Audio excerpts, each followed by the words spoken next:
What's up, everyone? Welcome back to a brand new edition of Collider Ladies Night. We have a two-timer on the show. Ooh. Wunmi Mosaku. Hi. I'm so happy to have you back. Thank you. I'm happy to be back.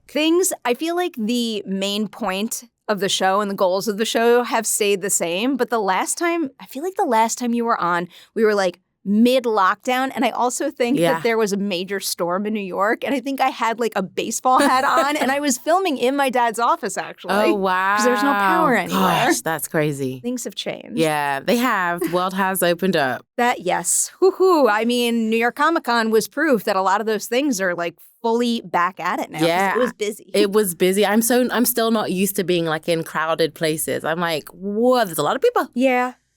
I spend most of my time in crowded places. I'm still not used to being in crowded places. No. I don't think anyone gets used to that. I thought I loved it. I actually thought I loved it. And the pandemic made me realize that I really don't. Like, it's not that I love people, but then there's an anxiety there that's always kind of there that I lost in the pandemic because I just wasn't out.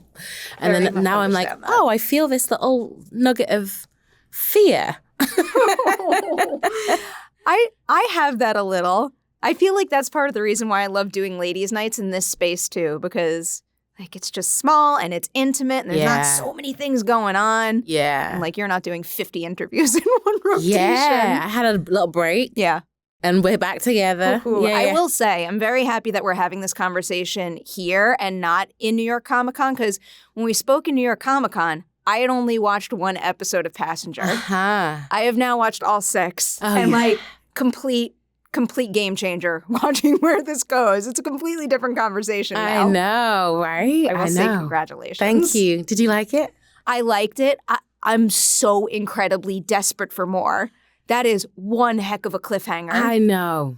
I feel like there has to be. There has to be. There needs to be, because it's not fair. I will take it personally if there's not more. Me too, Perry. Me too. I've got a bunch of things that I wanted to follow up on from our previous conversation. So when we were talking last, you were telling me that you chose to study at RADA because you're obsessed with Annie and because you Googled Albert Finney and discovered that that's where he went. So when you applied to that program, you kind of didn't really have all that much information on how the industry works. So I am curious, what was it like auditioning for such a prestigious school when you didn't have that knowledge or someone who knew the industry to lean on? You know, I didn't know how big a deal getting into RADA was either. So I went into that audition really naive and like, okay, let's see how far I get.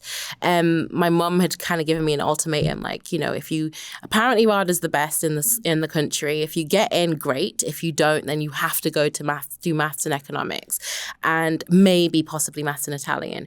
So the stakes were quite high. But also, I didn't realize I didn't know about the institution. I didn't know about the generations of and I think I started the 100th year of RADA. Oh, wow. So there was all these big events that year, and I had no idea what I was walking into. So I think I was like, okay, the stakes are high because I have to go to math. I have to do maths and economics or drama. I didn't feel like the stakes were high because it was RADA. Does that make sense? Oh, yeah. You know? I get that. The audition was, the first round was really, it was at the Royal Exchange in Manchester. And one speech went really well. My second modern speech went really well. My third speech, I got really badly directed by it in it. And it went against all my instincts. And I just did it how my teacher told me to do it. And they were like, what happened? And I was like, this is how I was directed to do it. And so it was really like, okay, we're going to give you another chance. So I felt like my second round was like my second chance, because I kind of really messed up that first round. And it was only because I just didn't go off my own instincts, I think. So that was a lesson in that audition process as well. Like sometimes the teacher isn't always right, or your instincts are best sometimes. So that gave me a little bit of confidence, I think, to kind of go follow your instincts. That's an important experience to recognize in school and also beyond. I feel like I'm jumping ahead now, but do you have a specific example of maybe a time on a professional set when your instincts were veering you away from what a director wanted and you kind of had to, find the courage to voice your opinion and it wound up serving the material better because you did? I mean, definitely that experience at drama school, getting into drama school was such a pivotal moment for me. Like if I don't believe it, then no one else is going to believe it. So I don't feel like I have definitely bumped heads with directors trying to push me in a direction that doesn't feel right for me. But then at the same time, I can't, just because it doesn't feel right for me doesn't mean that it's not right. Mm-hmm. So I just need the guidance to get me there. Like, I need a director to like make me let go of my own ideas and judgments on a character, And so there's definitely been moments where I've been like, I don't think that's right. But then they've convinced me why their way is right. Because it is a collaboration. Yeah. It's the whole thing, the whole world is a collaboration. So yeah, I don't think I've ever done something that I've gone, I've never put something on screen or on the stage and gone, I do not believe in this and I'm in this moment and I'm just doing it because I've been told to do it. I've been thankfully encouraged to their way of thinking, Oh, that's a beautiful thing. Yeah, no, definitely. I mean, that's a good director has to be able to do that because it's a sign of a very healthy, positive collaboration. Yeah, and you're so limited, like by your. I remember I directed Streetcar Named Desire in college, and I was like, but she would never do that. She would never do that. And they were like, but she does. Tennessee Williams wrote it like that. But she wouldn't. Why would she? And I could not get my head around it. And like only like growing up and living life and seeing how people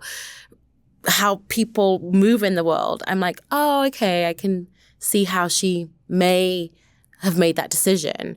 But me as a director doing Streetcar Named Desire, I was like, no, I don't get it, It's a fascinating experience to have something like that and also to revisit a text like that later on in life and see how it changes your perception of certain choices and moments in the story. Yeah, because you think you're right, especially when you're young. Mm-hmm. You're like, this is the only way that the world could possibly work. I feel like it just like flip-flops. Like when you're young, you just think you're right about everything. And then as an adult, I'm like, did I do that wrong? Right. There's doubt, the wisdom of doubt and the wisdom of like questioning and not being fully confident in everything. Like, your mortality, your knowledge, like you know that you don't know everything. Mm-hmm. Whereas when you're a kid, you think you know everything. I feel like I'm going to start saying the wisdom of doubt instead of just doubt now.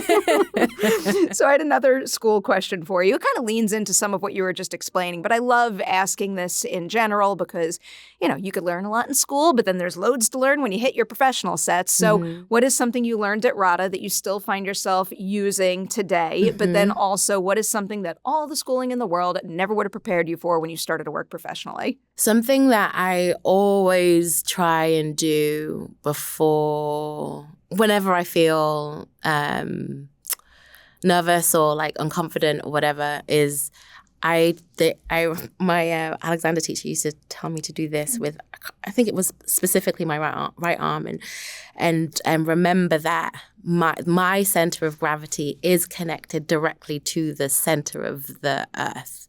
Like this force is directly connected to the center of the earth. Like to stay grounded and like and be confident in that, like, and so I get a bit freaked out when I have to do like interviews or anything and my feet aren't on the ground. Then I have to go, this chair. It's connected. That's your one diva moment. I need a shorter chair. I really hate it when my feet aren't on the ground. Yeah, I really do. As someone who's fairly short, I must power through that all too often. That's a privilege I haven't even thought about. I feel like this is for many other reasons, but whenever I do a junket, you know how they often have director's chairs? Those are my least favorite chairs to sit in because my feet don't touch the ground. Also, I have a habit of like kicking the kickstand over because if you step on it on one side it flops over. I hate them. I don't use them on set. I need my feet on the ground. I don't blame you. Yeah. Okay. Yeah. I like that. That is definitely something I really try and remember. And something that you could never have taught.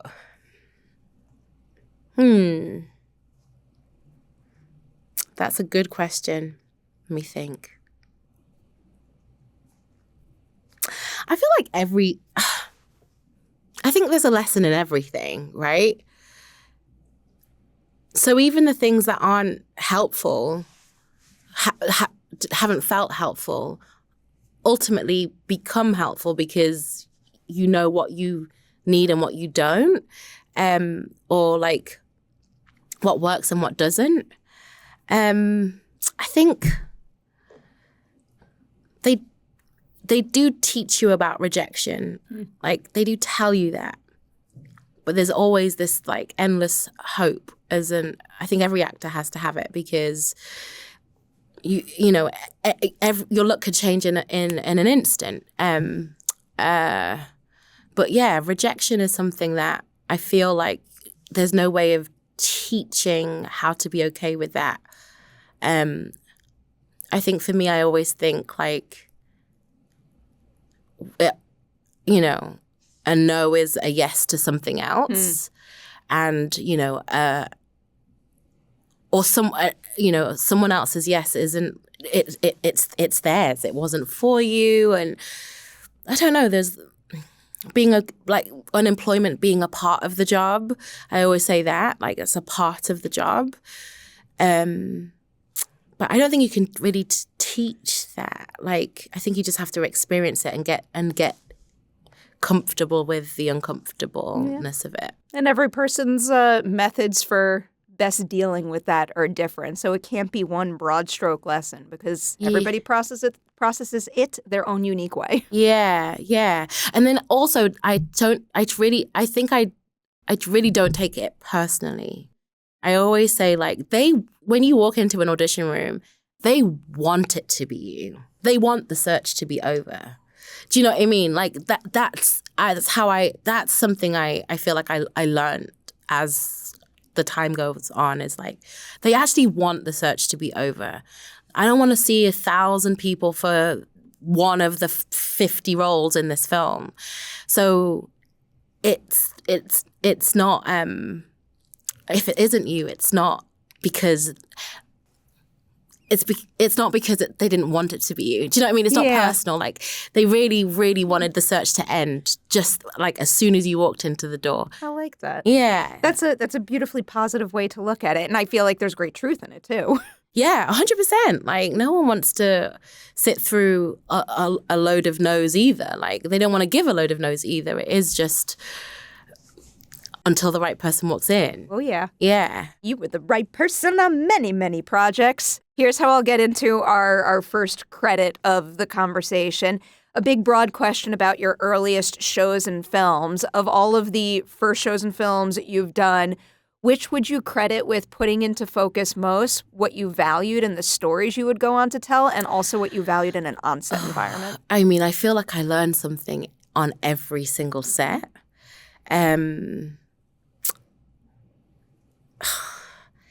And as much as I feel like I've been doing it a while, I can't remember the names of projects. I also feel I still feel new to me. I still feel like every set feels exciting and new and it's really hard. Well, that's a wonderful thing, though. Yeah, yeah. I mean, I want to say my last film, Sinners. Oh, I'll hear. Oh, yeah. I'm excited about that. I mean, the kind of work I want to do, the kind of set environment I want to be a part of. I mean, the cast, the crew, the city of New Orleans, like everything about that and that job was everything I want the next job to be. And, I don't know if it can be topped or if that's just going to be the next stepping stone of like the bare minimum. But I feel like every single job I've been on, I've learned like, I love a lead, a lead that makes you feel super comfortable and let everyday player feels comfortable and welcome. A set with great food is amazing for morale. Do you know what I mean? Oh yeah. The work, like being excited about being in love with your character. I would say the first character that I loved was Malia in I Am Slave, based on a real book. So there was such a hot. I feel like my mind was kind of blown reading that book and realizing how that this was real. Like someone lived through this, and meeting Mende, and after we shot it, and I feel like that script was probably the first thing that made I really was like I really see how important storytelling and being brave and being honest about your experience and how that's going to impact on other people who reading, watching, that it mattered. Like I think before then, I thought art was really, I don't know, the joy was joyous, and I felt like the tears were kind of a way to like feel my thing, whatever I was too scared to feel really in the moment. So I would love to go to see a play or watch something that made me cry, because it was like my way of releasing without really going in. And then I Am Slave, I feel like was like the first time I was like, oh wow, I really felt the power of like being honest, being and telling the truth and just human, like the breadth of human love, forgiveness, pain, all of it. Like I guess that would be the turning point for me in what art can do, and reading that book, and then reading. And I don't want to say art because it's her lived experience, but putting it down on paper is so, it's beyond, it transcends art. It transcends, there's a generosity in there that no one's owed, but we can do something with that now. We can be kinder, we can be active, we can try and change things. Mm-hmm. I don't know. I don't know if that's even answered your question. No, that's a beautiful example. That's making me think of this question that I did want to ask, especially because we were both just in New York at Comic-Con, and that to me is one of the ideal places to get to feel firsthand the power of your own work and how it can influence others. So can you recall a fan encounter that kind of made you stop and realize, like my work means something to people and it could change things? I feel like with I Am Slave, I definitely feel like it was I didn't think I had any impact or in the world. Like I thought, like I'm just me, and I'm doing the thing. I'm lucky enough to do the thing that I want to do, and I felt really grateful. And she's not a fan at all. She's like a sister now. But my friend Ronke Adekalujo, she went to RADA. She was Was she my buddy? Or I just got to know her? I think she was your buddy. I remember. I feel like she was my buddy. She could have been my buddy. But I had graduated and I went to see her, like one of her shows or something, or talk to her as a first year, talk to her year. And she said that film was one of the reasons why she was at RADA and wanted to be an actor. And so like, I had never even thought that something I did could impact someone else's life career, like life choices. And those, you know, there is obviously that you think there's the escapism of TV and film and theatre, but then when people make a choice because of something, like a choice to do with their life. I mean, someone said after His House, they said they wanted to be a human rights lawyer. And I was like, wow, just from our film, our little horror, you know, horror is one of those genres that I completely underestimated until like Get Out, His House. And now there's a kid who wants to be a human rights lawyer because of how they felt about refugees and seeking asylum. What a beautiful thing. Yeah. I feel like I'm just hitting you with all of my heaviest questions, but now my mind is going here. I have to preface this question by explaining why I've been asking it. I assume you did not see the movie Maxine. No. So in that movie, Elizabeth Debicki plays a director and she gets an opportunity to make a movie. And she says to herself, like, if my movie takes off, it'll allow me to have a more meaningful voice in Hollywood. So ever since seeing that movie, I keep asking this question. When you first started down this path, what did you think having a meaningful voice in this industry meant? And now, all these years later, has that definition evolved for you? Wow. I don't think I came into this industry with the idea of having a meaningful voice at all. Like that would have been the furthest thing from my mind. And I still feel like I struggle with the idea of having a meaningful voice in the industry. Because I'm just me, right? And I always say little old me, but I know I need to stop doing that because you know, everyone's actions matter. Like, it doesn't matter if it's on a screen or if it's on the street, and your actions towards your fellow humans matter, and they will have an impact, whether it's a smile or a curse. Do you know what I mean? So yes, I definitely did not come into this industry with the idea of having a meaningful voice. I came into this industry before social media, like this whole thing of being a voice that like telling people what your political affiliations are and all that stuff. Like I just didn't, that's not something I ever thought I would have to do as an actor. I came in wanting to be literally, I used to say, I want to be the most demanded Shakespearean actress in the theatre. That was my goal. And you know, I didn't even see a role for me in TV and film and Hollywood.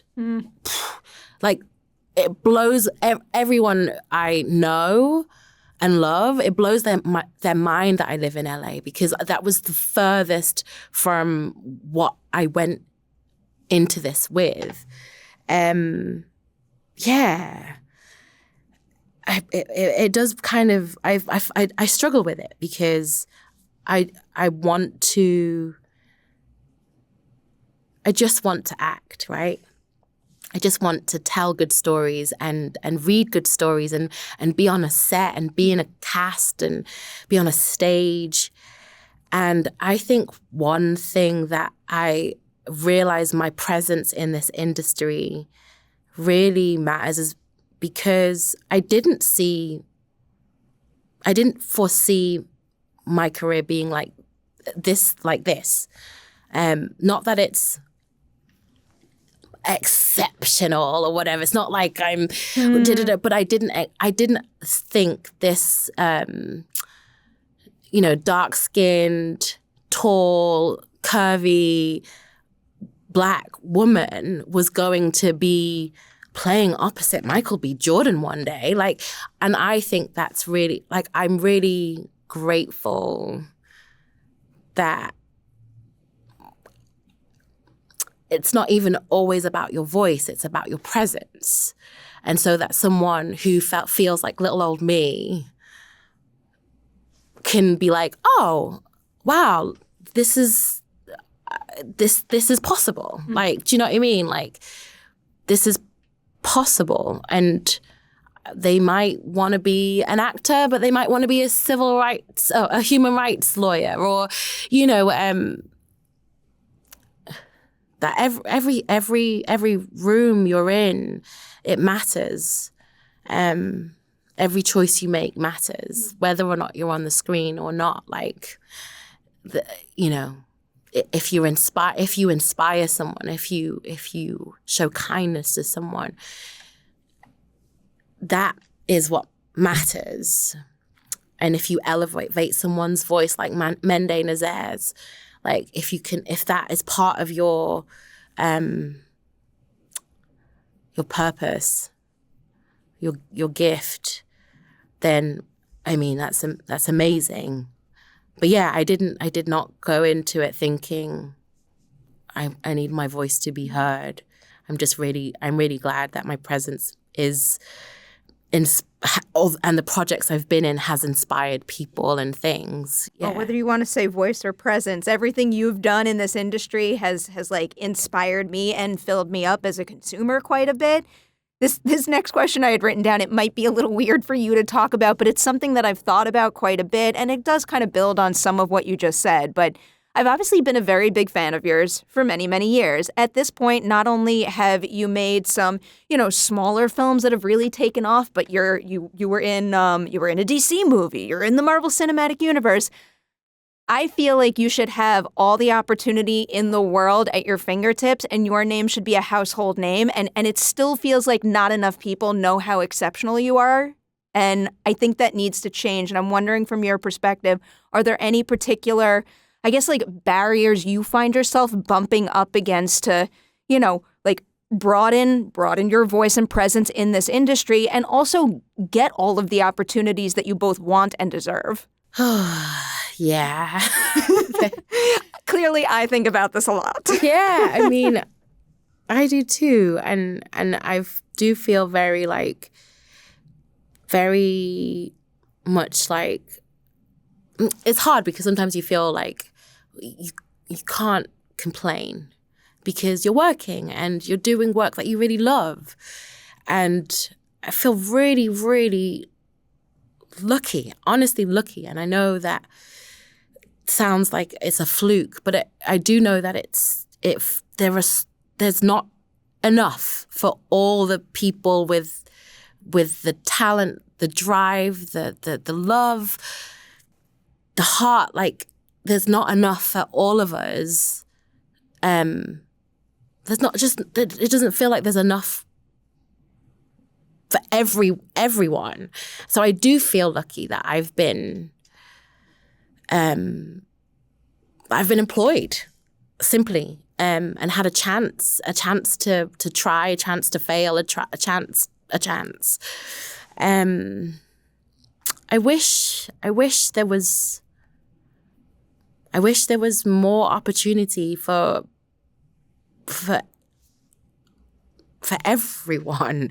Like, I want it to be people of color, people of different abilities and gender, and I just want it to be fair. That's it, really. I want it to be fair. Mm-hmm. And that is something that I really, really struggle with, is how I've since I was a kid, like, fairness is something that I hate that the world isn't fair. And I hate the answer that your parent, well, life's not fair. I really hate that. I wish that things were fair. And I really, really wish things weren't so, I don't know how to, like, I feel like everything's about, so much as can be about your looks, youth, your skin tone, your access into rooms, like all of it, like who you know. I just wish everyone got a fair shot at like creating the art that I would like to see. I would have liked to watch growing up. I would like, especially in the UK, I feel like I look at like shows here that I kind of only got introduced to through my African-American husband, like Girlfriends or like living single, or like I just didn't have any of that growing up. And I just wish that everyone could see themselves reflected, see the love they want to receive and give reflected, the hopes and dreams that they have, the aspirations reflected, and that the people who are in charge of making these things see themselves reflected in those people too. Like, yeah, there are so many barriers. I think the barriers really are patriarchy. I think the barriers are white supremacy. I think the barriers are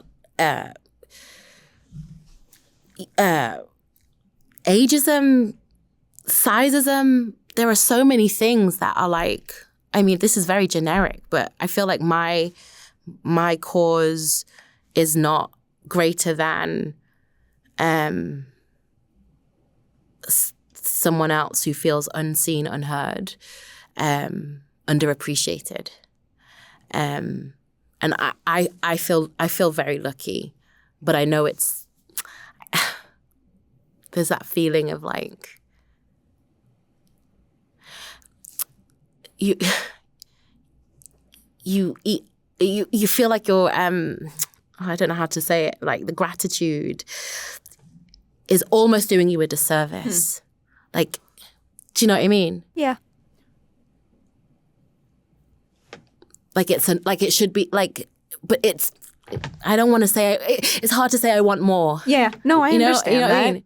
It always seems impossible to respectfully like be gracious, but also recognize that you deserve more. Right. I think that's the thing. But it's not even in my deserving more, because it's that there are so many people who look like me who deserve more, and or feel like me, or present like me, that deserve more. Mm-hmm. I feel like I'm grateful, but I do know that the gratitude feels uncomfortable because there are so many people who need more. Yeah. Do you know what I mean? It feels like that's not the right word, but it is how I feel. Oh no, I get that. And again, like we're putting the spotlight on you specifically right now, but like the ripple effect is undeniable. And I do deep down believe a lot of people out there will probably see themselves in you and how you navigate this industry and your work, and you'll wind up having that positive influence. So a lot of what you just said in terms of like changing the industry to better suit fairness,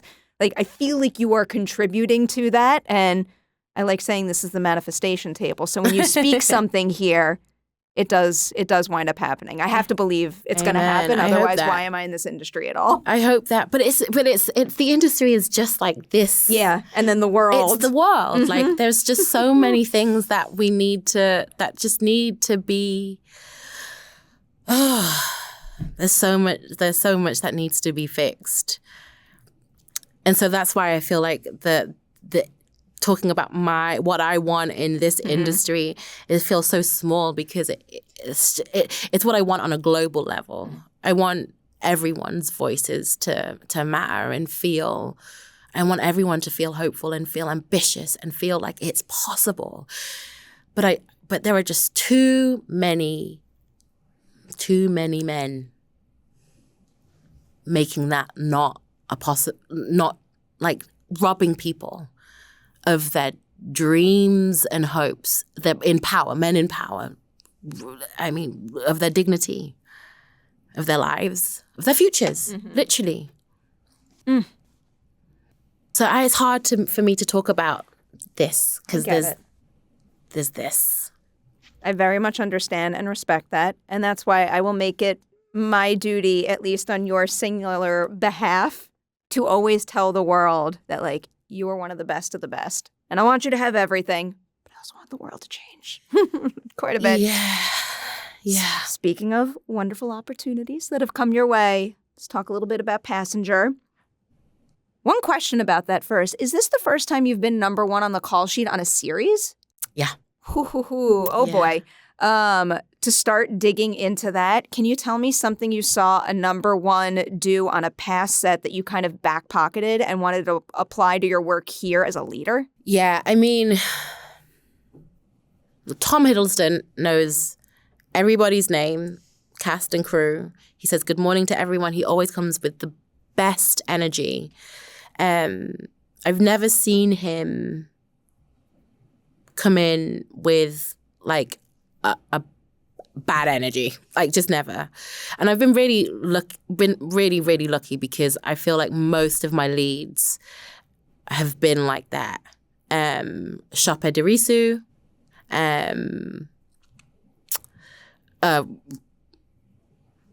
Ryan Reynolds and Hugh Jackman, sweet. Everyone was so sweet.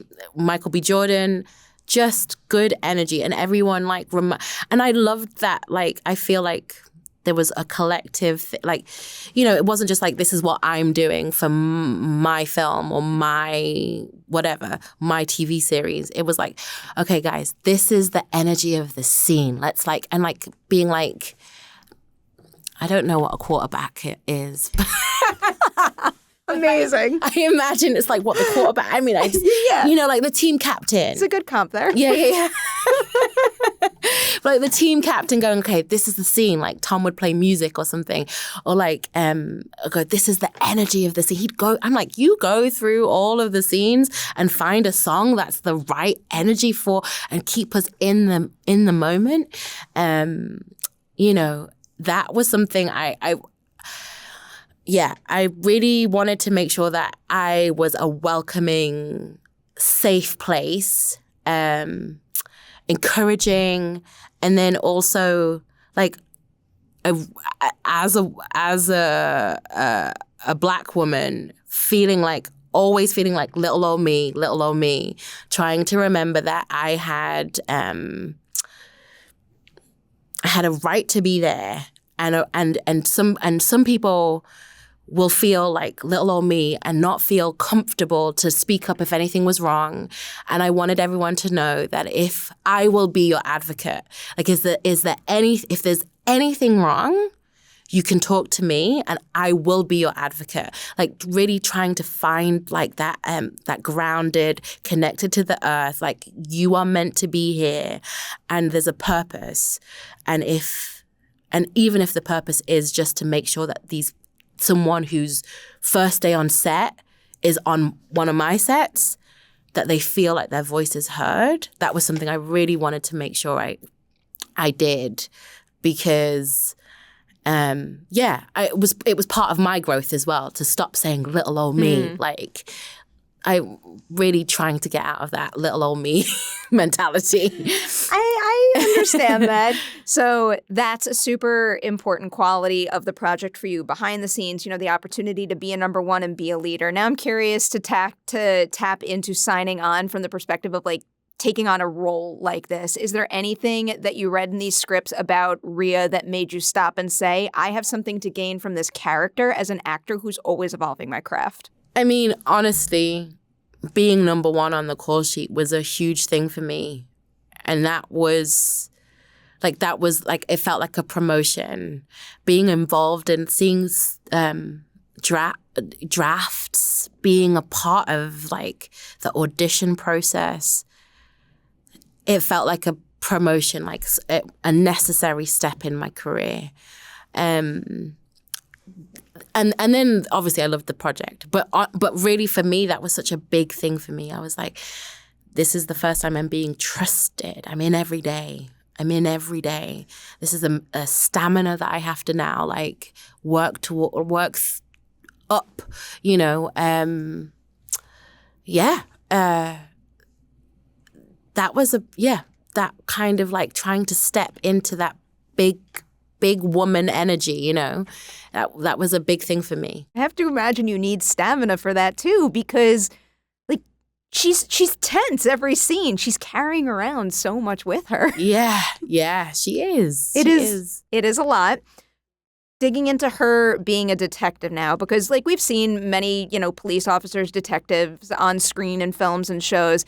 Can you tell me something about the way she operates and investigates that's unique to her, that can kind of speak to her history and how she's come up in that line of work? I mean, I feel like she's someone who,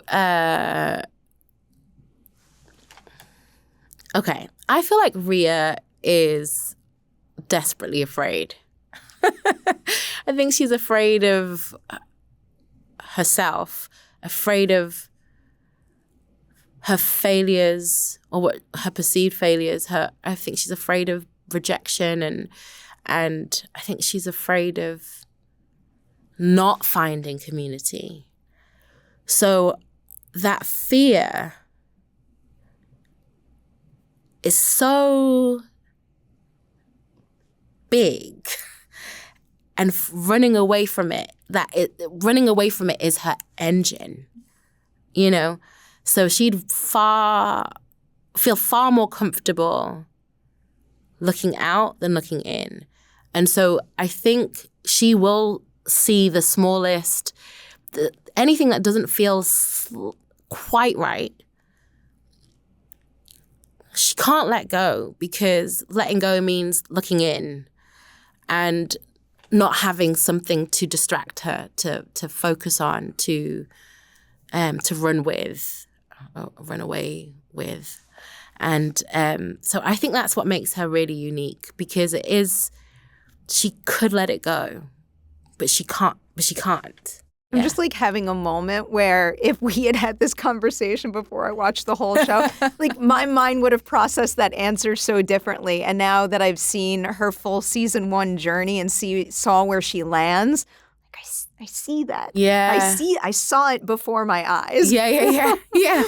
I have so many spoilery questions that I want to ask you. But first, before I have to put up the spoiler warning and make everyone who hasn't binged the show yet go away, I did want to make sure to highlight your ensemble here.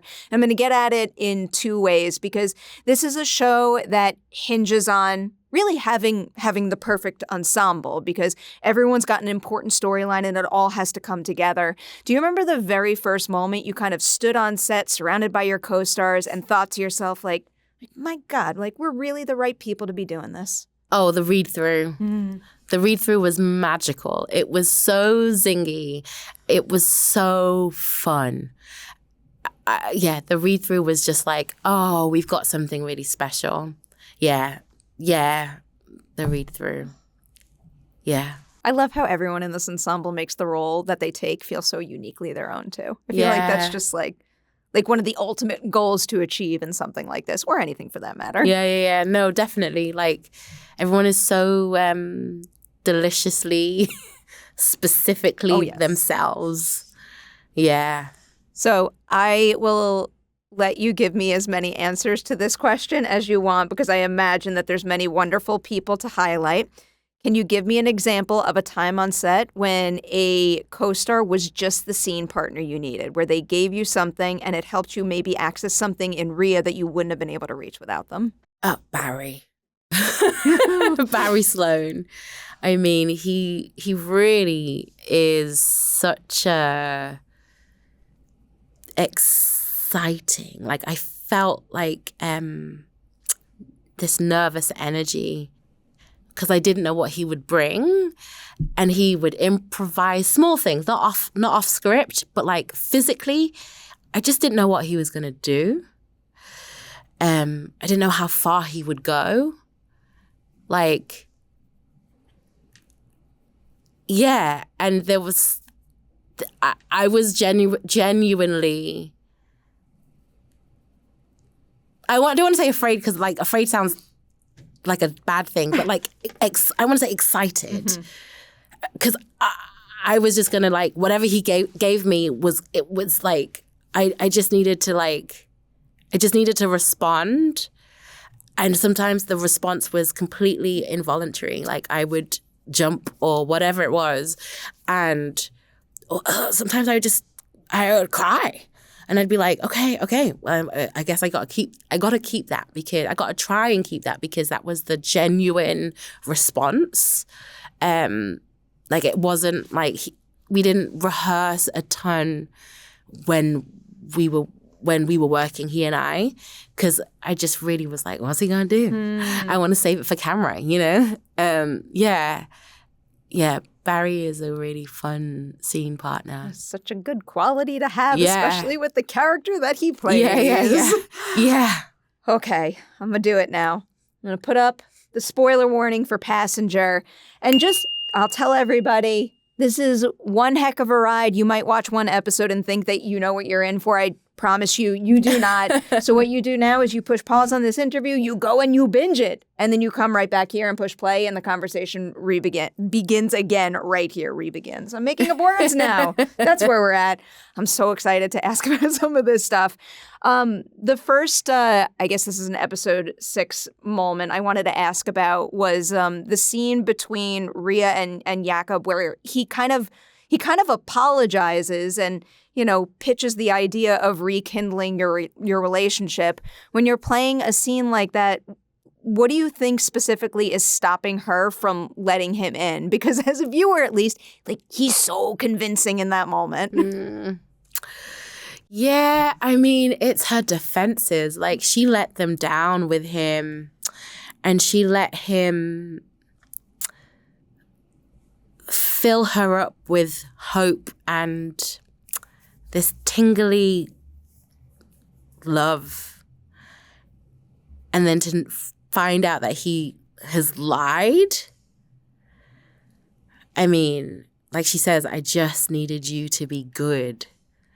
And it's like, pop, it's all gone. Like, it's all gone. It's not really gone. It's not, but it has to be. Like, you lied to me for 5 years. I shared a bed with you. Like, I shared the investigation with you. I'm just like, no, you can't just come back in after that. Okay, you didn't do it, but you can't just come back in after that. And I understand there's a logic. There's a logic why he didn't. And there's probably a question burning inside of her of like, who was threatening him for what? Season 2, let's please. I have questions about that. There is definitely like questions swirling, but her defenses are back up. And that's just that. Like, even more broadly than him, have you put much thought into where she draws the line in terms of forgiveness? Like, forgiving people for like any range of things they could do that disappoint her? I feel like forgiveness is not something that comes easy to Riya. Like, I don't think it's something that comes easy. No, I think she can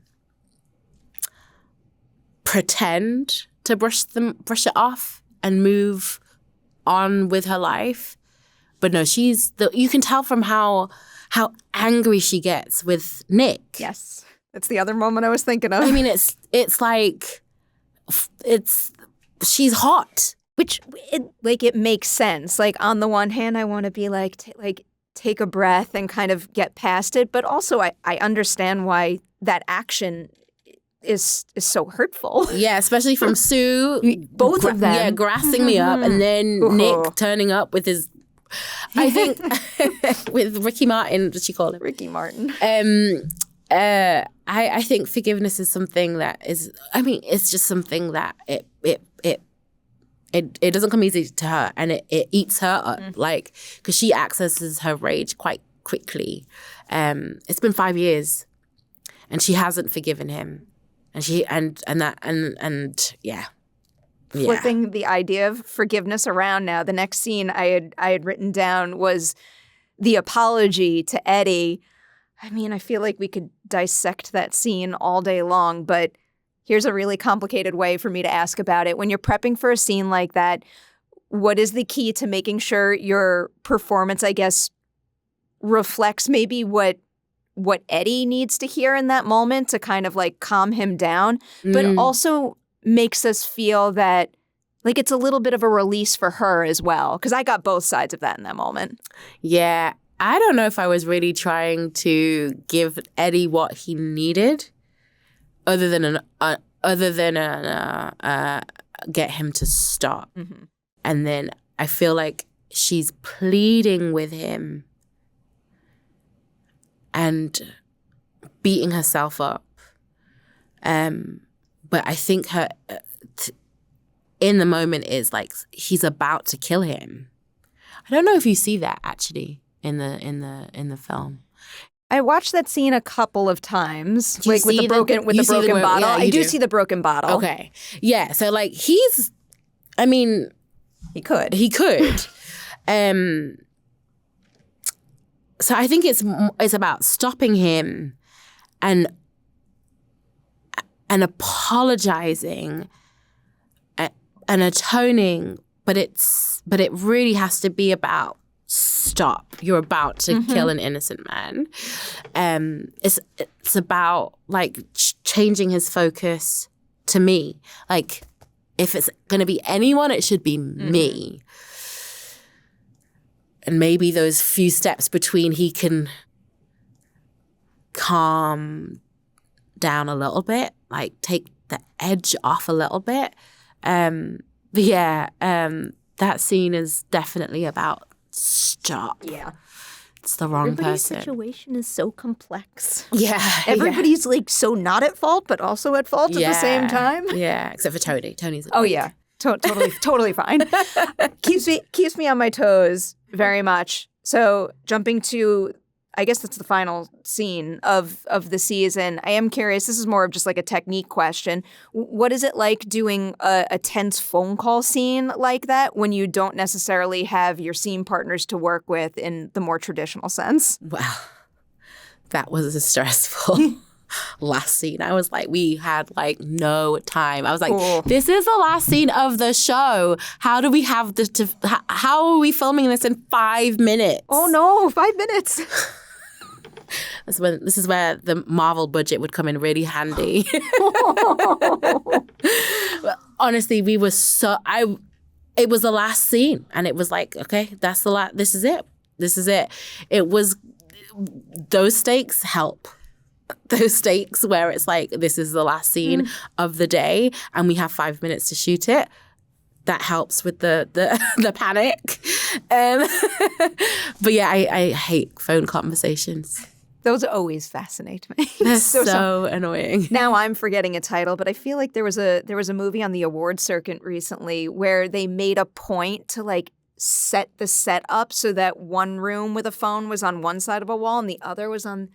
I can't believe I'm in like 2 hours after this conversation, I'm going to remember what the movie was and I'm going to shout it out to nobody. But I know that was something very recent. But yeah, they normally have like the script supervisor reading in the lines or the first AD, and it's different. It's different. I appreciate them. Yes. But it's different. All right. Here's 2 really big questions to end on with Passenger. So first, what do you think is the biggest difference between what it means to be a good detective to Riya at the very start of season 1 and at the very end of season 1, given everything she had gone through? I think Riya does look outside of the box. She really is. She's trying to put a 3D picture together but it isn't without her prejudice and assumptions as well.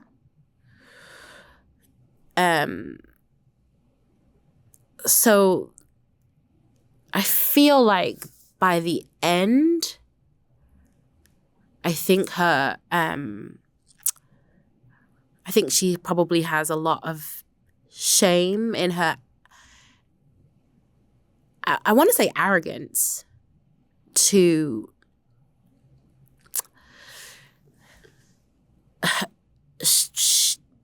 we don't see 5 years ago. We don't see how she got Eddie in prison. But I think there is like that's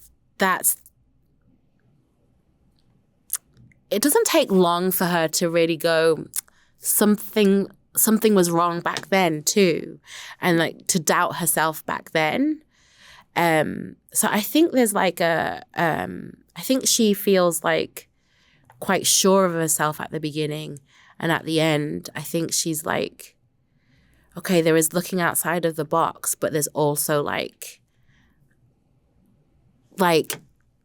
coloring the box with your prejudice and your ideas, and like, because you need something, you need a win. Yeah. I don't know. I think at the beginning she's more sure of herself and her abilities, and yeah, I don't know if I'm answering this right, but she's more sure and arrogant with her, like, I'm going to look this way and I'm going to do it this way, and I was in the London Met, like, and now I think she's more self-reflective on how she approaches and her cases and her life, and her choices. And there's a little bit more heart, I think, especially with Eddie and his family. Like, yeah. I need to see that connection build too. That dynamic. Yeah. And with the two daughters, who I thought were like beautifully played throughout the whole show too. My God. They were so good.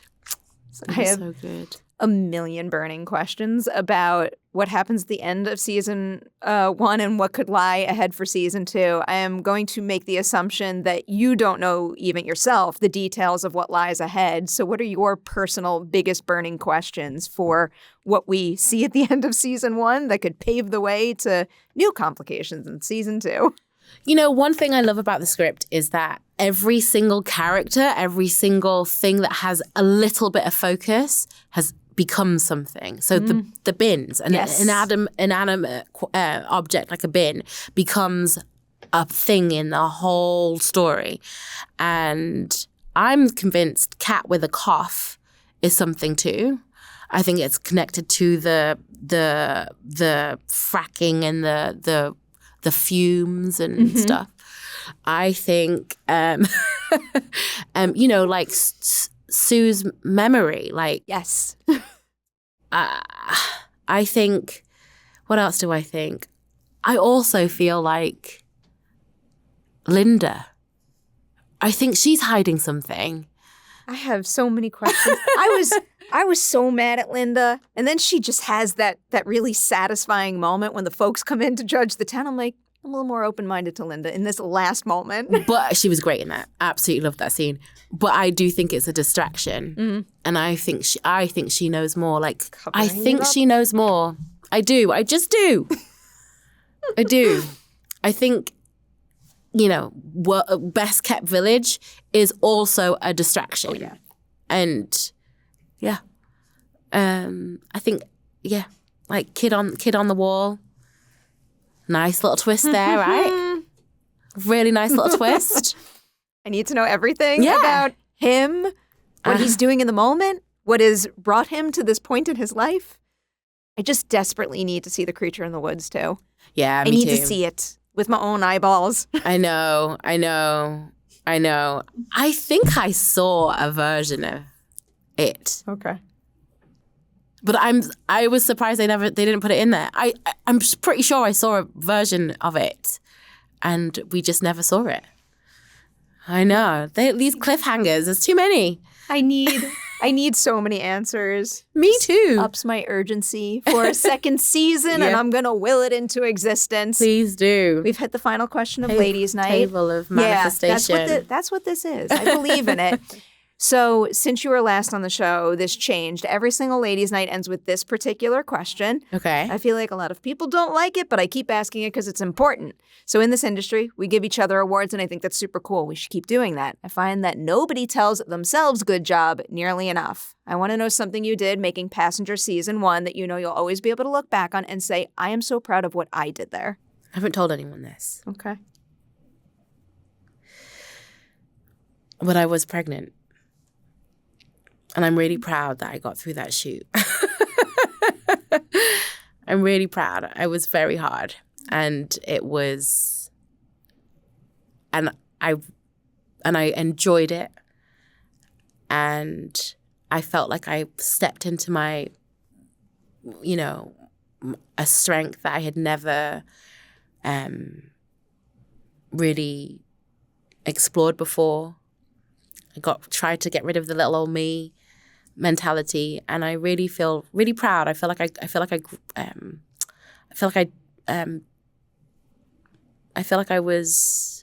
did myself justice and didn't sell myself short. I feel like I became a woman.